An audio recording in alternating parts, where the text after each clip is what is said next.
And so, we meet Cute Justice. Now, I've had a couple people tell me about this character that was introduced this episode of Akame ga Kill, episode 5. A bunch of people told me that this character is just so adorable, at the same time very deadly. Now, I haven't been spoiled, but I was just told the name of this character, and Cute Justice.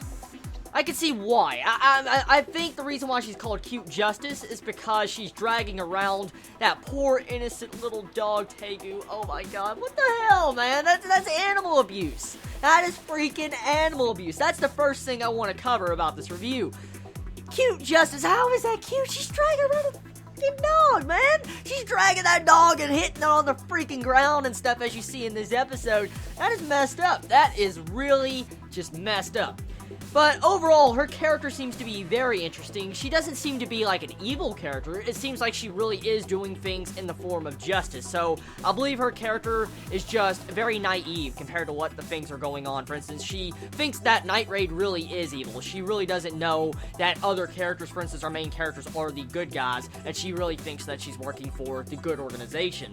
So, right now at this moment, Cute Justice seems to be a really awesome character. Now, let's move over to another character that was introduced this episode, which had a lot of hype. I heard a lot of people talking about this character. I think her name is Isdef.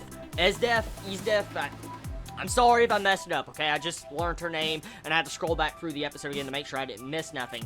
But this girl that can use freaking, like, ice, an iced Tegu, she can use that type of, like, power, and supposedly it is the strongest Tegu in existence of they, I guess, supposedly know of.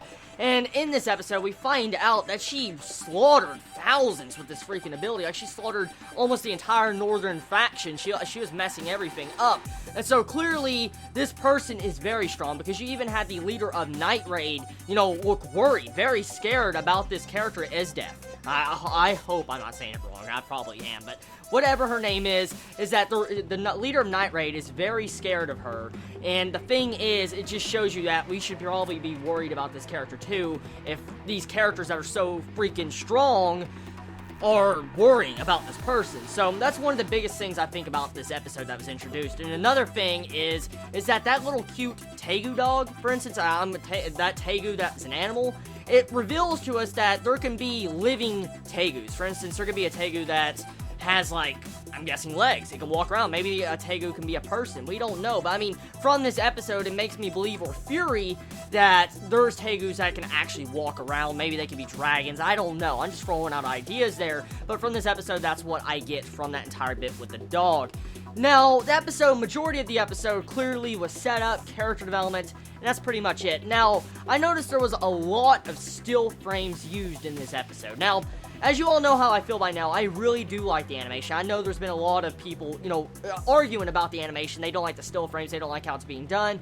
I can agree to a certain extent, but this episode, clearly out of all the episodes I've seen of Akame ga Kill, the still frames were freaking ridiculous. It really was ridiculous how many still frames there was in this. They look good, though. I like the way the still frames look. The art of them looks really good, and it really gives the mood and theme of the series, but that's pretty much it. The still frames there, I feel like, they're trying to save budget for future events. There's probably going to be something happening later on in the future that they're trying to save their budget up for, and that is why they're choosing to use still frames over anything else. Now, I like the music. Definitely the soundtrack brought out the overall feel of this episode, and I felt like the soundtrack, man, I really need to buy it, because it's just so awesome. I love the soundtrack of this series. That opening, man, is so addictive. It really is.